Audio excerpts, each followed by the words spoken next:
हरे भरे जंगल के भीतर जीवित तारों की तरह चमकते जुगनुओं के बीच बसा फिन रहता था अपने। लेकिन हर रात जब दूसरे जुगनू उड़ते थे तो फिन की रोशनी बुझ जाती थी।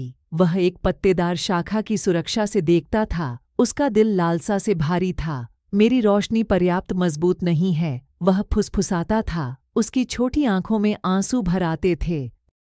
एक रात जब फिन निराशा में देख रहा था, होंठ नाम की एक बुद्धिमान बूढ़ी उल्लू ने पास की एक शाखा से धीरे से होंठ की। तुम्हारा चेहरा उदास क्यों है छोटे? उसने पूछा।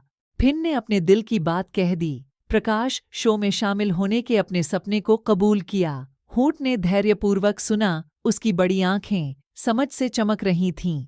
छोटे जुगनू, उसने धीरे से होंठ किया। सच्ची सुंदरता हमेशा सबसे चमकदार होने में नहीं होती। प्रकाश अनमोल है, चाहे वह कितना भी बड़ा या छोटा क्यों न हो। होंठ ने फिर जंगल के फर्श पर चमकते मशरूम के एक समूह की ओर इशारा किया। देखो कैसे वे अंधेरे से डरने वाले छोटे जीवों के लिए रास्ता रोशन करते हैं। यहाँ तक कि सबसे मंद प्रकाश भी फर्क कर सकता है। फिन की आंखें चौड़ी हो गईं। उसने कभी इस तरह से नहीं सोचा था। शायद उसकी रोशनी दूसरों से प्रतिस्पर्धा करने के लिए नहीं थी, बल्कि कुछ अनोखा पेश करने के लिए थी। उस रात नए साहस के साथ फिन दूसरे जुगनुओं के साथ शामिल हो गया। उसने चमकीले जुगनुओं के साथ उड़ने की कोशिश नहीं की। इसके बजाय वह जंगल के फर्श के पास उड़ गया। उसकी कोमल चमक अंधेरे दरारों को रोशन कर रही थी। उसने छोटे छोटे भृंगों को झाड़ियों के बीच से धीरे धीरे आगे बढ़ते देखा।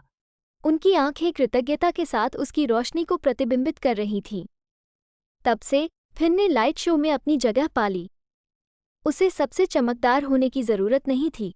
उसे बस अपने प्रकाश का उपयोग करके जंगल को थोड़ा दयालु, थोड़ा उज्ज्वल बनाने की जरूरत थी, उन लोगों के लिए जिन्हें इसकी सबसे अधिक आवश्यकता थी।